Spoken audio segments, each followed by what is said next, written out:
Hey crew, it's Pitt and I am back with some more Esoterica. Today we are diving back into the works of Mr. Manly Hall. This is the Secret Teachings of All Ages. We are reading along and discussing as we go along. And we are up to part 16, I believe. This is fishes, insects, animals, reptiles, and birds. But before we begin, if you are unfamiliar with me, with any of my unconventional beliefs, or if at any point in time you get lost in the weeds or the terminology, there are various playlists that will be linked in this corner up here and in the box down below, along with the source material, so that you can understand where I am coming from. I tend to put the explanations towards the beginning of the playlist. Let's dive in now and talk about fishes, insects, animals, reptiles, and birds, Part 2. As appropriate emblems of various human and divine attributes, birds were included in religious and philosophical symbolism, that of pagans and of Christians alike. Cruelty was signified by the buzzard, courage by the eagle, self-sacrifice by the pelican, and pride by the peacock. The ability of birds to leave the earth and fly aloft towards the source of light has resulted in their being associated with aspiration, purity, and beauty. Wings were therefore often added to various terrene creatures in an effort to suggest transcendency, because their habitat was among the branches of the sacred trees in the hearts of ancient forests. Birds were also regarded as the appointed messengers of the tree spirits and nature gods dwelling in these consecrated groves, and through their clear notes the gods themselves were said to speak. Many myths have been fabricated to explain the brilliant plumage of birds. A familiar example is the story of Juno's peacock, in whose tail feathers were placed the eyes of Argus. Numerous American Indian legends also deal with birds and the origin of the various colors of feathers. The Navajos declared that when all living things climbed to the stalk of a bamboo to escape the flood, the wild turkey was on the lowest branch and his tail feathers trailed in the water. Hence, the color was all washed out. Gravitation, which is a law in the material world, is the impulse towards the center of materiality. Levitation, which is a law in the spiritual world, is the impulse towards the center of spirituality. Seeming to be able to be capable of neutralizing the effect of gravity, the bird was said to partake of a nature superior to other terrestrial creation, and its feathers, because of their sustaining power, came to be accepted as symbols of divinity, courage, and accomplishment. A notable example is the dignity attached to eagle feathers by the American Indians, among whom they are an insignia of merit. Angels have been invested with wings because, like birds, they were considered to be intermediaries between the gods and men, and to inhabit the air, or middle kingdom, betwixt heaven and earth. As the dome of the heaven was likened to a skull in the Gothic mysteries, so the birds which flew across the sky were regarded as the thoughts of the deity. For this reason, Odin's two messenger ravens were called Hugin and Munin, thought and memory. Among the Greeks and Romans, the eagle was the appointed bird of Jupiter, and consequently signified the swiftly moving forces of the demiurgus. Hence it was looked upon as the mundane lord of the birds, in contradistinction to the phoenix, which was symbolic of the celestial ruler. The eagle typified the sun in its material phase, and also the immutable demiurgic law beneath which all mortal creatures must bend. The eagle was also the hermetic symbol of sulfur, and signified the mysterious fire of Scorpio, the most profoundly significant sign of the zodiac and the gate of the great mystery. Being one of the three symbols of Scorpio, the eagle, like the goat of Mendes, was an emblem of the theurgic art and the secret processes by which the infernal fire of the scorpion was transmuted into the spiritual light fire of the gods. Among certain American Indian tribes, the thunderbird is held in peculiar esteem.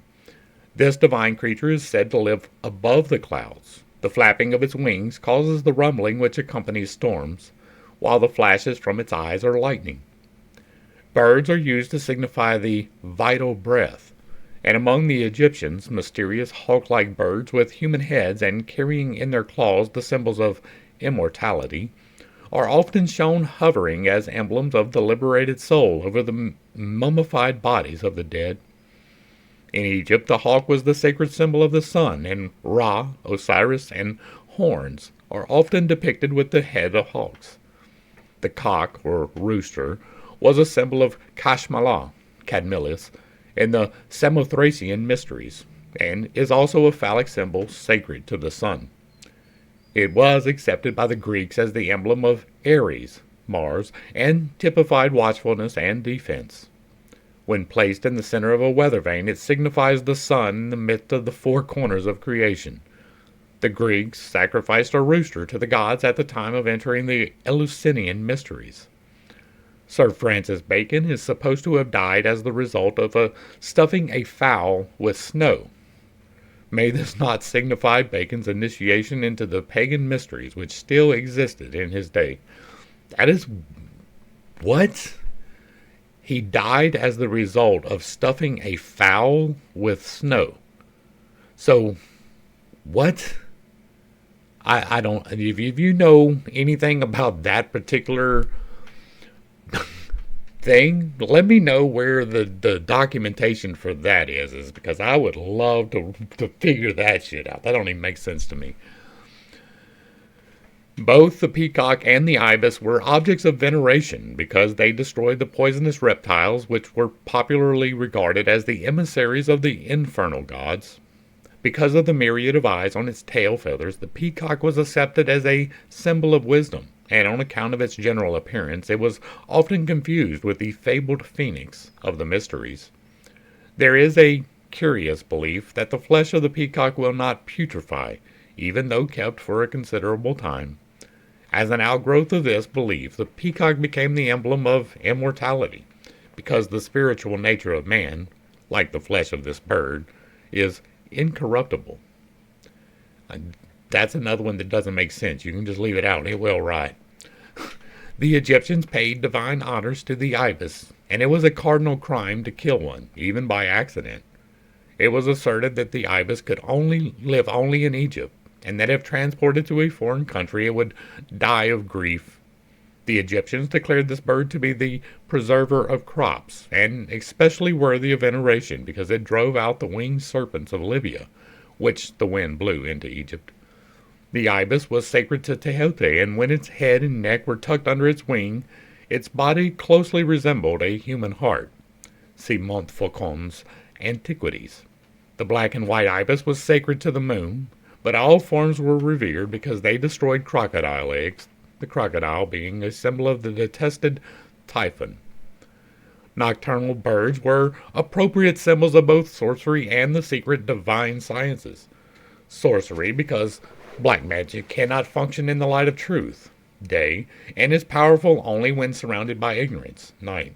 That is absolutely untrue. And the divine sciences, because of those possessing the arcana, are able to see through the darkness of ignorance and materiality. Owls and bats were consequently often associated with either witchcraft or wisdom. The goose was an emblem of the first primitive substance or condition from which and within which the worlds were fashioned. In the mysteries, the universe was likened to an egg, which the cosmic goose had laid in space. Because of its blackness, the crow was the symbol of chaos, or the chaotic darkness, preceding the light of creation. The grace and purity of the swan were emblematic of the spiritual grace and purity of the initiate. This bird also represented the mysteries which unfolded these qualities in humanity. This explains the allegories of the gods, the secret wisdom incarnating in the body of a swan, the initiate. Being scavengers, the vulture, the buzzard, and the condor signified that form of divine power which, by disposing of refuse and other matter dangerous to the life and health of humanity, cleanses and purifies the lower spheres. These birds were therefore adopted as symbols of the disintegrative processes, which accomplish good while apparently destroying, and by some religions have been mistakenly regarded as evil. Birds such as the parrot and raven were accorded veneration because, being able to mimic the human voice, they were looked upon as links between the human and animal kingdoms. The dove, accepted by Christianity as an emblem of the Holy Ghost, is an extremely ancient and highly revered pagan yonic emblem. In many of the ancient mysteries, it represented the third person of the creative triad, or the fabricator of the world. As the lower worlds were brought into existence through a generative process, so the dove has been associated with those deities identified with the procreative functions. It is sacred to Astarte, Cybele, Isis, Venus, Juno, Melita, and Aphrodite. On account of its gentleness and devotion to its young, the dove was looked upon as the embodiment of the maternal instinct. The dove is also an emblem of wisdom, for it represents the power and order by which the lower worlds are maintained. It has long been accepted as a messenger of the divine will and signifies the activity of God. The name dove has been given to oracles and to prophets. The true name of the dove was Iona or Ionis. It was a very sacred emblem and a tone time almost universally received. At one time, there's no space there. It was adopted by the Hebrews, and the mystic dove was regarded as a symbol from the days of Noah by all those who were of the Church of God. The prophet sent to Nineveh as God's messenger was called Jonah, or the dove. Our Lord's forerunner, the Baptist, was called in Greek by the name of Ionis, and so was the Apostle of Love.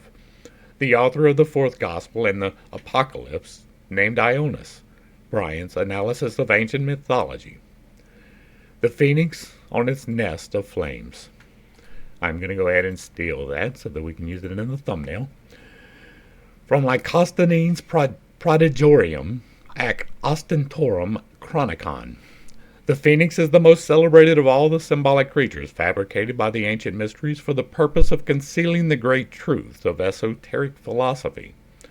Though modern scholars of natural history declare the existence of the phoenix to be purely mythical, Pliny describes the capture of one of these birds and its exhibition in the Roman Forum during the reign of the Emperor Claudius.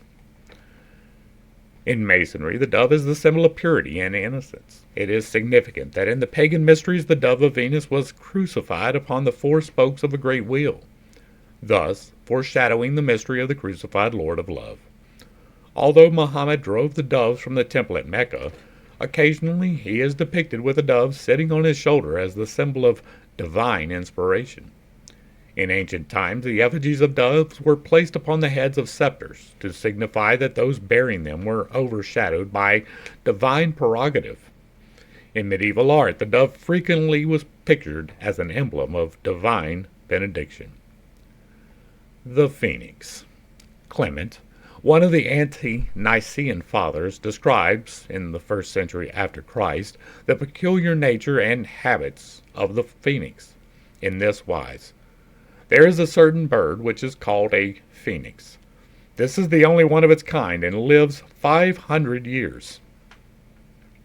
And when the time of its dissolution draws near that it must die, it builds itself a nest of frankincense and myrrh and other spices, into which, when the time is fulfilled, it enters and dies.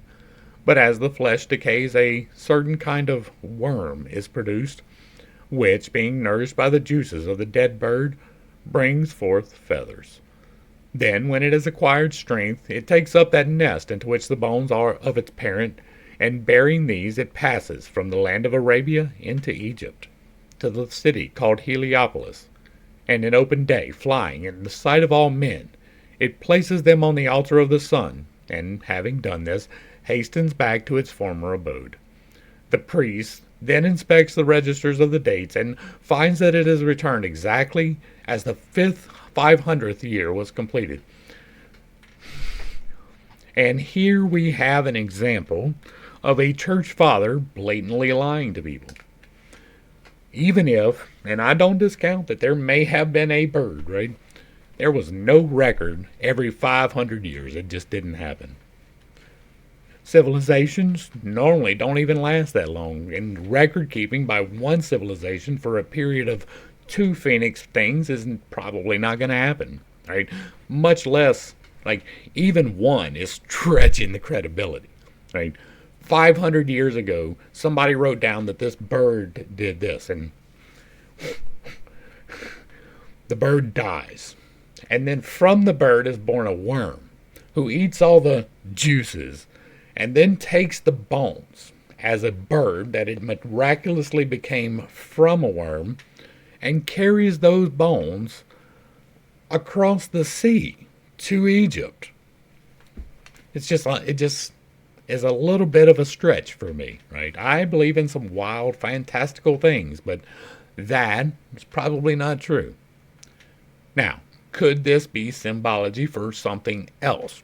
Yes, it could. It could be civilization dying and rising from the ashes. It could be a myriad of different things. It could be a disaster cycle being foreshadowed for you, and there is significant reason to believe that particular version of it. Whether or not there was an actual bird is up for debate. We cannot prove a negative, and so we have to assume that it is probably not true, but it possibly could be. Although, admitting that he had not seen the phoenix, there being only one alive at a time, Herodotus amplifies the description given by Clement. They tell a story of what this bird does, which does not seem to me to be credible, that he comes all the way from Arabia and brings the parent bird, all plastered with myrrh, to the temple of the sun, and there buries the body. In order to bring him, they say, he first forms a ball of myrrh, as big as he finds that he can carry, and then he hollows out the ball and puts his parent inside, after which he covers the opening with fresh myrrh, and the ball is then exactly the same weight as at first. So he brings it to Egypt, plastered over, plastered over, as I have said, and deposits it in the temple of the sun. Such is the story they tell of the doings of this bird. Both Herodotus and Pliny noted the general resemblance in shape between the phoenix and the eagle, a point which the reader should carefully consider, for it is reasonably certain that the modern Masonic eagle was originally a phoenix. The body of the phoenix is described as having been covered with glossy purple feathers, while its long tail feathers were alternately blue and red.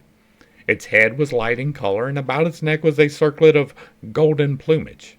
At the back of its head, the phoenix had a peculiar tuft of feathers, a fact quite evident, although it has been overlooked by most writers and symbolists.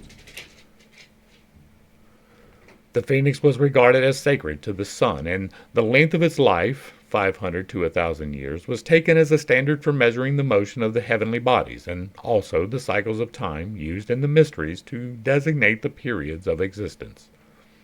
The diet of the bird was unknown.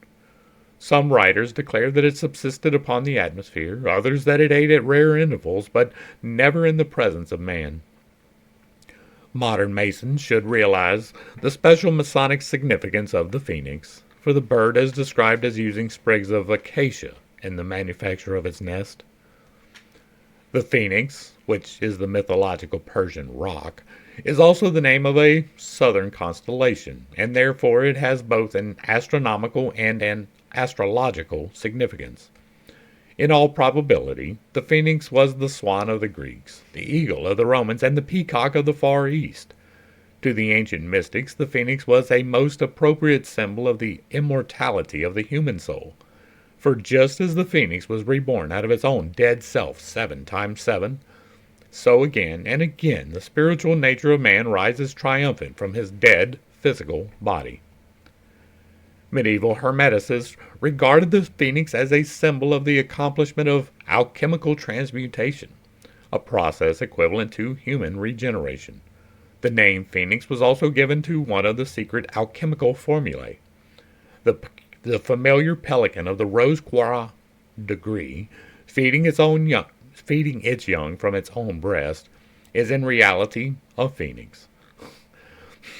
A fact which can be confirmed by an examination of the head of the bird. The ungainly lower part of the pelican's beak is entirely missing, the head of the phoenix being far more likely that of an eagle than of a pelican. In the mysteries, it was customary to refer to initiates as phoenixes, or men who had been born again. For just as physical birth gives man consciousness in the physical world, So the neophyte, after 9 degrees in the womb of the mysteries, was born into a consciousness of the spiritual world. This is the mystery of initiation, to which Christ referred when he said, "Except a man be born again, he cannot see the kingdom of God." John 3:3. The phoenix is a fitting symbol of this spiritual truth. European mysticism was not dead at the time of the United States of America was founded. The hand of the mysteries controlled in the establishment of the new government, for the signature of the mysteries may still be seen on the Great Seal of the United States of America. Careful analysis of the seal discloses a mass of occult and Masonic symbols, chief among them the so-called American eagle, a bird which Benjamin Franklin declared unworthy to be chosen as the emblem of a great, powerful, and progressive people. Here again, only the student of symbolism can see through the subterfuge and realize that the American eagle upon the Great Seal is but a conventionalized phoenix, a fact plainly discernible from an examination of the original seal. In his sketch of the history of the seal of the United States, Galliard Hunt unwittingly brings forward such material to substantiate the belief that the original seal carried the phoenix bird on its obverse surface and the Great Pyramid of Giza upon its reverse surface. In a colored sketch submitted as the design for the Great Seal by William Barton in 1782, an actual phoenix appears sitting upon a nest of flames. This itself demonstrates a tendency towards the use of this emblematic bird. Okay, so we have a couple here. This is the phoenix or eagle. Which one is it? Right. On the left is the bird's head from the first Great Seal of the United States, 1782, and on the right, the Great Seal of 1902. When the first Great Seal was actually cut, the bird represented on it was a very different from the eagle which now appears. The neck was much longer, and the tuft of feathers at the upper back part of the head was quite noticeable. The beak bore little resemblance to that of an eagle, and the entire bird was much thinner and its wings shorter. It requires very little imagination to trace in this first so-called eagle the mythological phoenix of antiquity. What is more, there is every reason why a phoenix bird should be used to represent a new country rising out of an old, while, as Benjamin Franklin caustically noted, the eagle was not a bird of good moral character. Because birds have morals. An Egyptian phoenix, from Wilkinson's Manners and Customs of the Ancient Egyptians. The Egyptians occasionally represented the phoenix as having the body of a man and the wings of a bird. This biform creature had a tuft of feathers upon its head, and its arms were upraised in an attitude of prayer. As the phoenix was the symbol of regeneration, the tuft of feathers on the back of its head might well symbolize the activity of the pineal gland, or third eye, the occult function of which was apparently well understood by the ancient priestcraft. The obverse and reverse of the Great Seal of the United States of America from Hunt's History of the Seal of the United States. The significance of the mystical number 13, which frequently appears on the Great Seal of the United States, is not limited to the number of original colonies. The sacred emblem of the ancient initiates, here composed of 13 stars, also appears above the head of the eagle. The motto, A Pluribus Unum, contains 13 letters, as does the inscription Annuit Conceptus. The eagle clutches in its right talon a branch bearing 13 leaves and 13 berries, and in its left a sheaf of 13 arrows. The face of the pyramid, exclusive of the panel containing the date, consists of 72 stones arranged in 13 rows. If anyone doubts the presence of Masonic and occult influences at the time the Great Seal was designed, he should give due consideration to the comments of Professor Charles Eliot Norton of Harvard, who wrote concerning the unfinished pyramid and the all-seeing eye which adorned the reverse of the seal as follows. The device adopted by Congress is practically incapable of effective treatment. It can hardly, however artistically treated by the designer, look otherwise than as a dull emblem of a Masonic fraternity. The history of the Seal of the United States. The eagles of Napoleon and Caesar and the zodiacal eagle of Scorpio are really phoenixes. For the latter bird, not the eagle, is the symbol of spiritual victory and achievement. Masonry will be in a position to solve many of the secrets of its esoteric doctrine when it realizes that both its single and double-headed eagles are phoenixes, and that to all initiates and philosophers the phoenix is the symbol of the transmutation and regeneration of the creative energy, commonly called the accomplishment of the great work. The double-headed phoenix is the prototype of an androgynous man, for according to the secret teachings, there will come a time when the human body will have two spinal cords, by means of which vibratory equilibrium will be maintained in the body. Okay. I haven't said a whole lot in this one because there hasn't been a whole lot for me to either correct or verify, right? This is a whole lot of speculation. But there are a couple of things in here that are bear talking about. First off, Scorpio. That's happening right now. It is August. We are coming up into the period of Scorpio. I'm pretty sure it's September into October. And there is a reason why the Phoenix is that particular thing. There's a reason why the Scorpion is also that particular sign. That is because, in my estimation, looking back through history and the various forms that I have already done in these playlists, the event that is going to happen will most likely take place while this sign is in the sky. Right? That is why they have attached it with rebirth from fire, for one, and for death and poison as the other. Most likely, looking back through history, even in the Bible study and various other places, September seems to be the year or the month that things change, right? September into October seems to be when all of the things happen.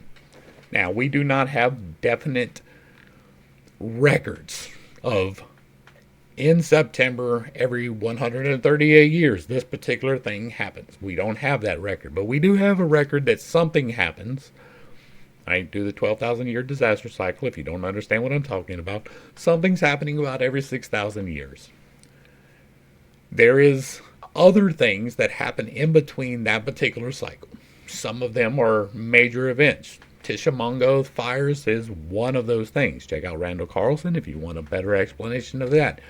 There is a reason why October is the Day of the Dead. There is a reason why all of these things seem to congregate in these 2 months. Now, I believe that everything is a harmonic. We have talked about that many, many times, and we will talk about that many, many more. And that means that these things hit key notes, right? There's a wave pattern to life. It goes like this. And sometimes it's high, and sometimes it's low, and most of the time we're riding right in the middle. We're coming to one of either the high or the lower parts. And I believe that that's going to hit in the same timing that it always does. In my estimation, I look for September into October every year for something in the sky, because I believe that there will be something in the sky that we see, and it may even represent a phoenix. The androgynous man part of this, now that is not talking about the current political situation, as wild as that might be. I believe that that is talking more about the things that I am doing here, right? We talked just yesterday about only using half of the part, right? You need Boaz and Jachin. Those are two separate streams of energy that go through the spinal cord. You will have one that comes up and one that goes down. It does not mean that you will have two different spinal cords. It means that you will have two different sources of power that you use in those spinal cords, by means of which vibratory equilibrium will be maintained in the body. If you were unaware of those things, you should definitely check out some of these playlists. All right. Not only were many of the founders of the United States government Masons, but they received aid from a secret and august body existing in Europe, which helped them to establish this country for a peculiar and particular purpose known only to an initiated few. If you have more information about this particular section, I absolutely would like to know more. Leave me a link or somewhere that I can go to find that. Even if I have to dig for myself, find me the source material for this august and secret body that existed in Europe, which helped them to establish for a peculiar and particular purpose, I would very much like to see that information. The Great Seal is the signature of this exalted body, unseen and for the most part unknown. And the unfinished pyramid upon its reverse side is a trestle board, setting forth symbolically the task to the accomplishment of which the United States government was dedicated from the day of its inception. Animals. The lion is the king of the animal family, and like the head of each kingdom is sacred to the sun, whose rays are symbolized by the lion's shaggy mane. And see, again, this is an extrapolation that really has no basis, right? The lion is the king. Says who? Africans? Okay, but you didn't hear that in Europe. You didn't hear that in North America. Bears were definitely the ruler over here. They had giant birds in South America that they were very much concerned with. The lion is not necessarily the king of the animal family, but if you are centered around a certain particular set of mythology, then you will absolutely lean that way. If you're thinking that somebody is going to be the lion of a specific tribe, you will definitely be looking for the lion to be the ruler of all the animals, and you will find that which you are looking for. The lion is the king of the animal family, and like the head of each kingdom, is sacred to the sun, whose rays are symbolized by the lion's shaggy mane. The allegories, perpetuated by the mysteries, such as the one to the effect that the lion opens the secret book, signify that the solar power opens the seed pods, releasing the spiritual life within. There was also a curious belief among the ancients that the lion sleeps with his eyes open, and for this reason the animal was chosen as a symbol of vigilance. The figure of the lion placed on either side of doors and gateways is an emblem of divine guardianship. King Solomon was often symbolized as a lion. For ages, the feline family has been regarded with peculiar veneration. In several of the mysteries, most notably the Egyptian, the priests wore the skins of lions, tigers, panthers, pumas, or leopards. So not just this one specific cat, but any of the great cats. Okay, I got you. Hercules and Samson, both solar symbols, slew the lion of the constellation of Leo and robed themselves in his skin, thus signifying that they represented the sun itself when at the summit of the celestial arch. At Bubastis in Egypt was the temple of the famous goddess Bast, the cat deity of the Ptolemies. The Egyptians paid homage to the cat, especially when its fur was of 3 shades or its eyes of different colors. To the priests, the cat was symbolic of the magnetic forces of nature, and they surrounded themselves with these animals for the sake of the astral fire which emanated from their bodies. The cat was also a symbol of eternity, for when it sleeps it curls up into a ball with its head and tail touching. Not always. Among the Greeks and Latins, the cat was sacred to the goddess Diana. The Buddhists of India invested the cat with special significance, but for a different reason. The cat was the only animal absent at the death of the great Buddha, because it had stopped on the way to chase a mouse. That the symbol of the lower astral forces should not be present at the liberation of the Buddha is significant. Regarding the cat, Herodotus says, whenever a fire breaks out, cats are agitated with a kind of divine motion, which they that keep them observe, neglecting the fire. The cats, however, in spite of their care, break from them, leaping even over the heads of their keepers to throw themselves into the fire. The Egyptians then make great mourning for their death. If a cat dies a natural death in a house, all they of that house shave their eyebrows. If a dog, they shave the head and all the body. They used to embalm their dead cats and carry them to Bubastis to be interred in a sacred house. Okay, now that is a little bit silly, right? We can say that. Is it not a little bit silly that the cats, in spite of their care, break from them and leap over the head of the keepers to throw themselves into the fire? I have had several cats. I have had a lot of outside cats who hang around while we burn fires, and none of them have thrown themselves into the fire. It's an amazing thing. I've never seen that happen. Have you ever seen a cat throw themselves into the fire? We had cats and a fireplace, and we used to burn a fire in the fireplace. And guess what? No cats in the fireplace. No cats in the outside fires. I have never seen a cat voluntarily jump into a fire. So once again, we are getting some shit that just does not make sense. Right? There are things in here that are true, and there are things that are in here that are not true, and we are here to weed through them as best we can.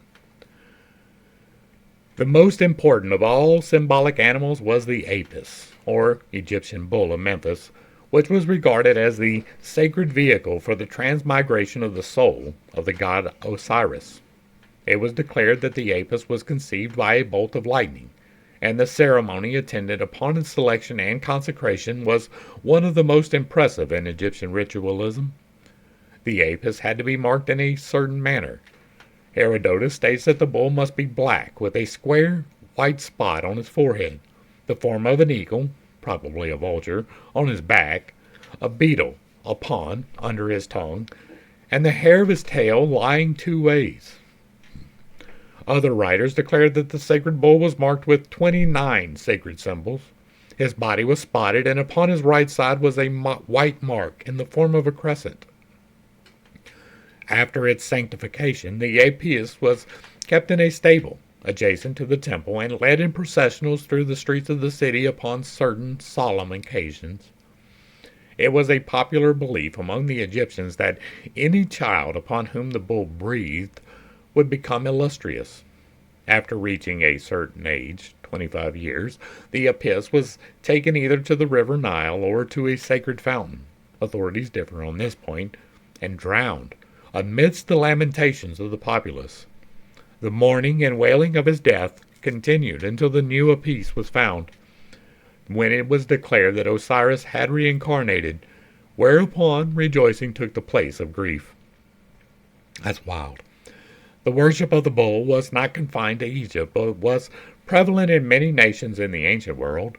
In India, Nandi, the sacred white bull of Siva, is still the object of much veneration, and both the Persians and the Jews accepted the bull as an important religious symbol.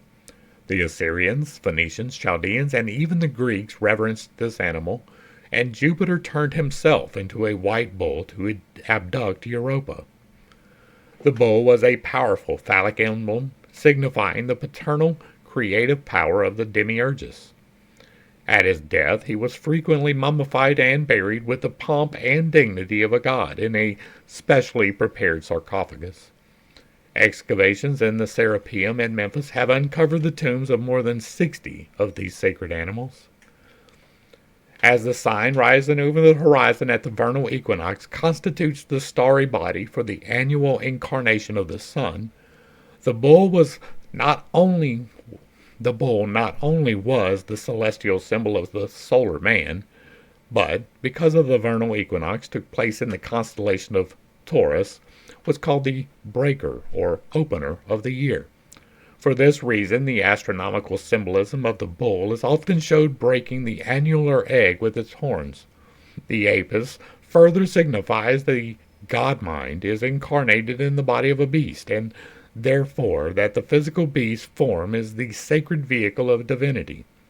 Man's lower personality is the Apis, in which Osiris incarnates.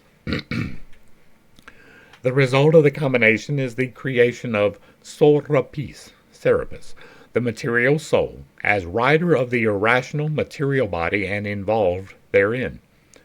After a certain period, which is determined by the square of 5 or 25 years, the body of the Apis is destroyed and the soul liberated by the water which drowns the material life.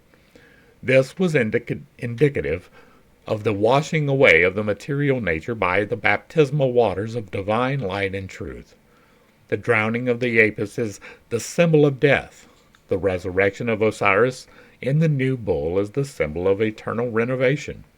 The white bull was also symbolically sacred as the appointed emblem of the initiates, signifying the spiritualized material bodies of both man and nature.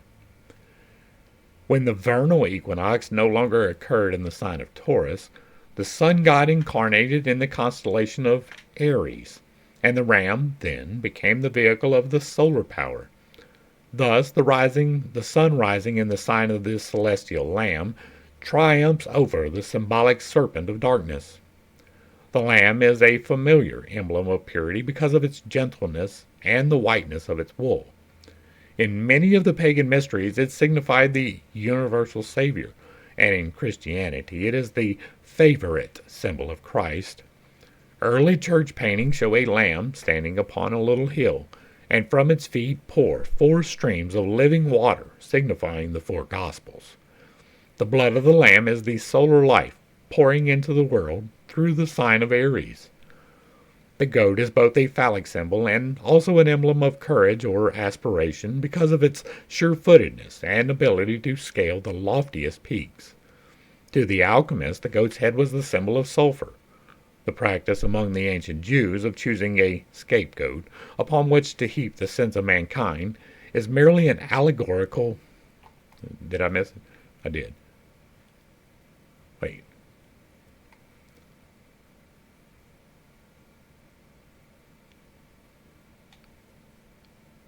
I missed something. It's merely an allegorical. We're missing a picture here, okay. And then an allegorical depiction of the Sun Man, who is the scapegoat of the world, and upon whom are cast the sins of the 12 houses, tribes of the celestial universe.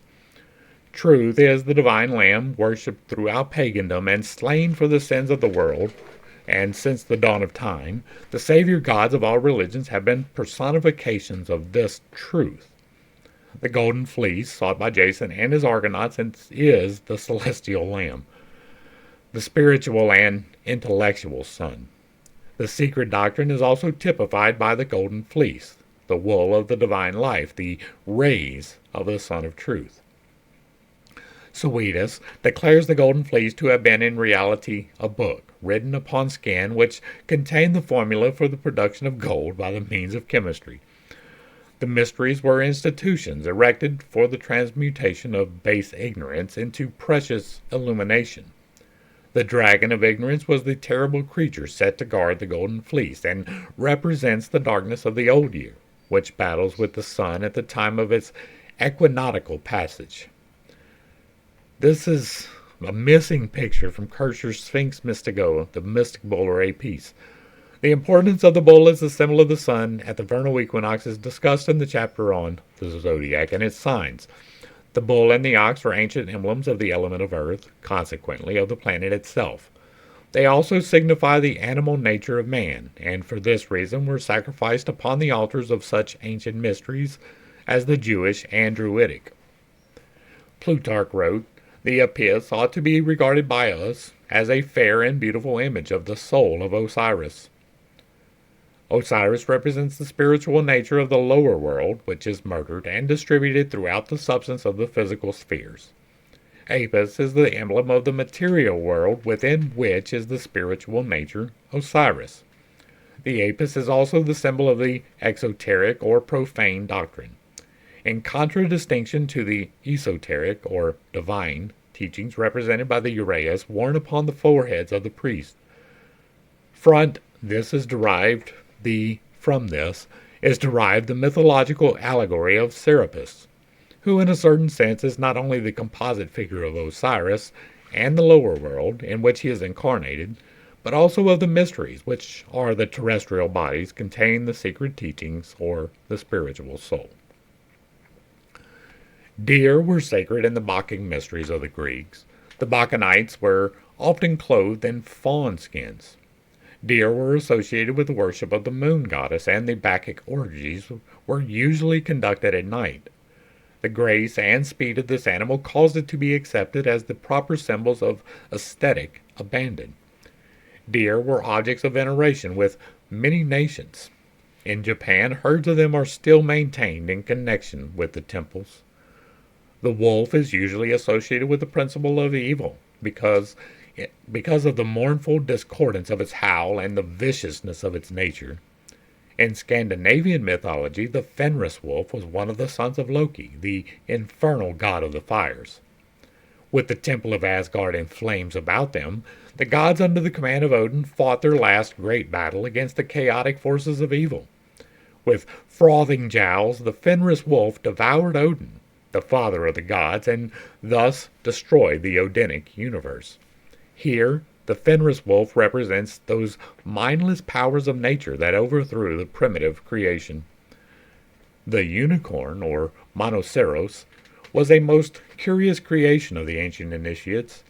It is described by Thomas Bormann as a beast, which, though doubted of by many writers, yet is by others thus described.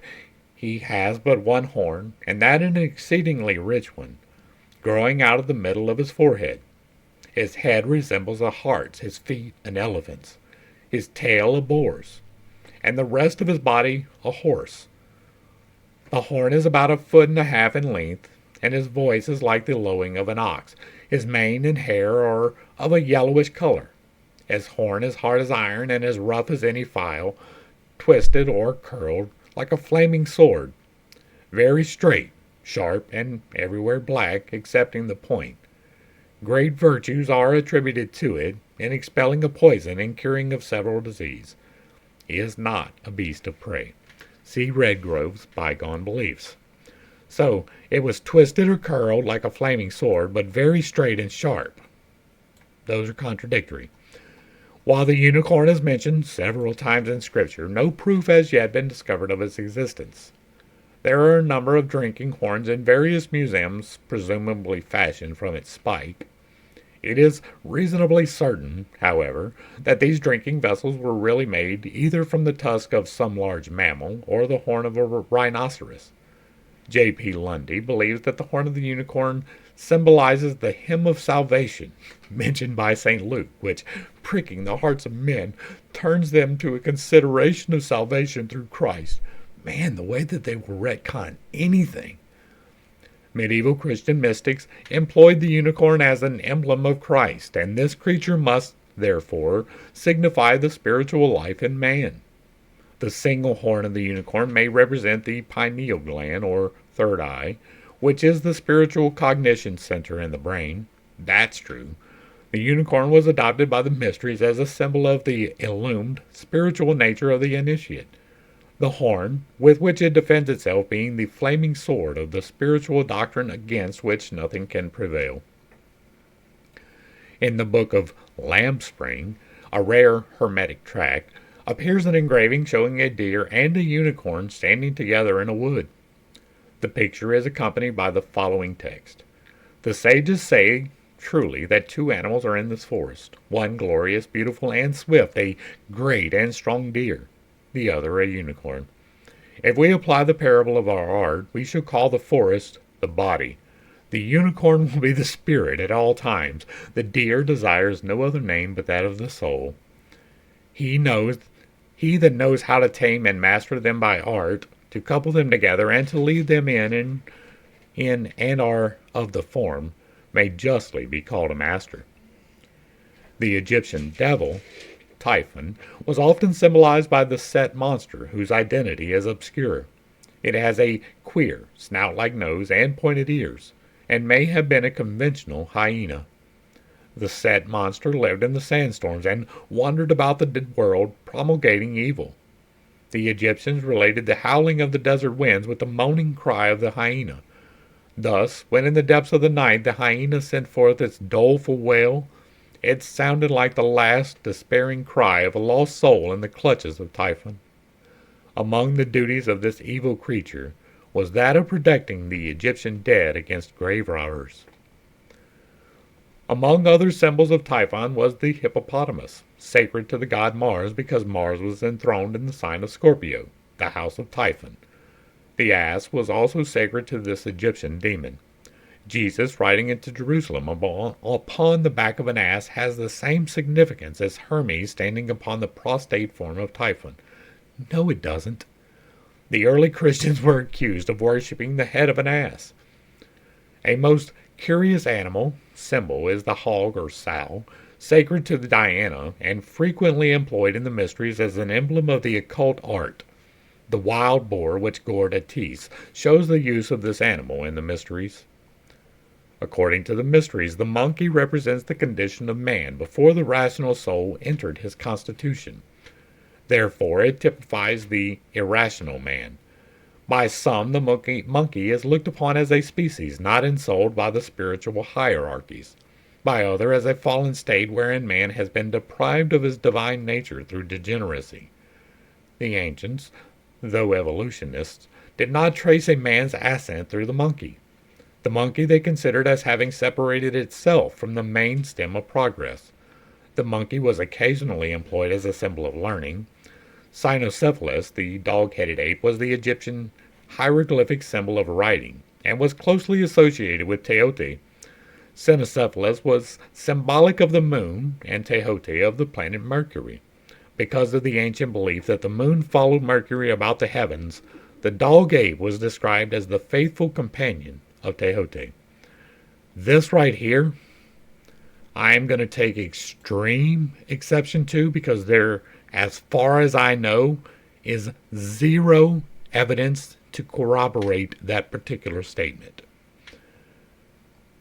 The dog, because of its faithfulness, denotes the relationship which should exist between disciple and master, or between the initiate and his god. The shepherd dog was a type of the priestcraft.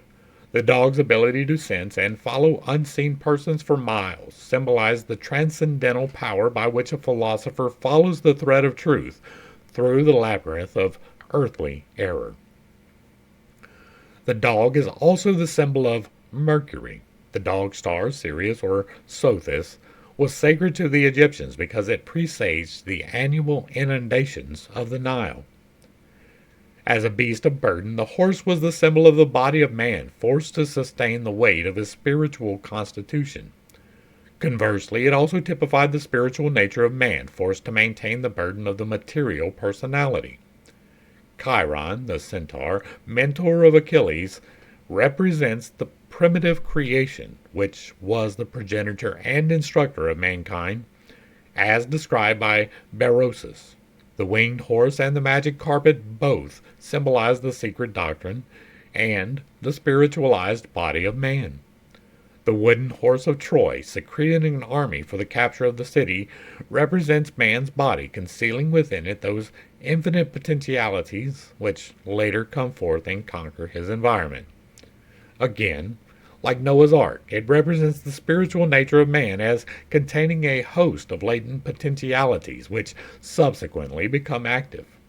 The siege of Troy is a symbolic account of the abduction of the human soul, Helena, by the personality, Paris, and its final redemption through persevering struggle by the secret doctrine, the Greek army under the command of Agamemnon. And finally, Aeneas and the Harpies. This is an interesting engraving, but it's not possible to really make out the details all that well. So, from Virgil's Aeneid, Dryden's translation. Among the mythological creatures of the mysteries were the Harpies, projections into material substance of beings existing in the invisible world of nature. They were described as Greeks as being composite, with the heads of maidens and the bodies of birds. The wings of the Harpies were composed of metal, and their flight was accompanied by a terrible, clanging noise. During his wanderings, Aeneas, the Trojan hero, landed on the island of the Harpies, where he and his followers vainly battled with these monsters. One of the Harpies perched upon a cliff, and there prophesied to Aeneid that his attack upon them would bring dire calamity to the Trojans. And so ends Animals Part 2, and the most significant part of that, in reality, was the Phoenix part, because of the symbolical nature of it. Right? We know, or it is fairly common knowledge, that we attribute aspects to animals. Whether or not they are true to that is definitely up for some debate. Right? Assigning moral characters to animals is ridiculous. They don't have morals. They exist on a different plane of existence than we do. That doesn't mean they're not in our reality. They just don't have thoughts. They don't have concepts of time. We talked about that yesterday. And so they are not where we are, and to ascribe to them the things that we have is just a little bit silly. For me, though, the Phoenix part of this was interesting because It is talking about the commonality of the myth itself as opposed to the actual physical bird, right? I do believe that there is something coming, that there is a disaster cycle, that there is a predictable thing to a small degree. By that I mean it is not, well, on this date, this is going to happen. You're never going to hear me say that. I will be looking from September to October every single year for something in the sky, but I do look every single day. I believe that when the thing happens, there will be a clearly visible sign in the sky, and that it will probably resemble the phoenix, and that is where this particular legend comes from. Being born once again from fire, this thing that destroys the earth. That is the most logical, consistent thing to me coming from these legends wherever I happen to see them. And whenever it pops up with the phoenix, that is definitely one of those things that key off something that you need to pay attention to. That's why it's going to be on the thumbnail, and to help you to recognize there is some greater knowledge. Sometimes it is hidden in the middle of some nonsense, but it is what it is. Hopefully I brought a little bit of enlightenment, not too much confusion, and possibly a little bit of levity to a somewhat difficult set of topics. This wasn't like, there's a whole lot of speculation in here. It wasn't a whole lot for me to really disagree with, because it is just what people thought, and I don't have the contrary information, so I'm not going to try to be just contrary. Some of the things were purely ridiculous. I hope I pointed it out, and some of them make sense, and hopefully I pointed it out as well. If you like what I'm doing here, let me know down below. Give me a like, share, and a sub. Throw me a comment and let me know whether you agree or disagree. If it remains respectful, it gets to remain up. And if you really like what I'm doing, hit me with that super thanks, because I am not a communist. To the crew, thanks for hanging out. I appreciate every single minute that you are here with me, and I am praying for you every single day. Until next time, I love you. God loves you. You are perfect, whole, and complete just the way that you are. And this has been Pitt's Tape. Peace.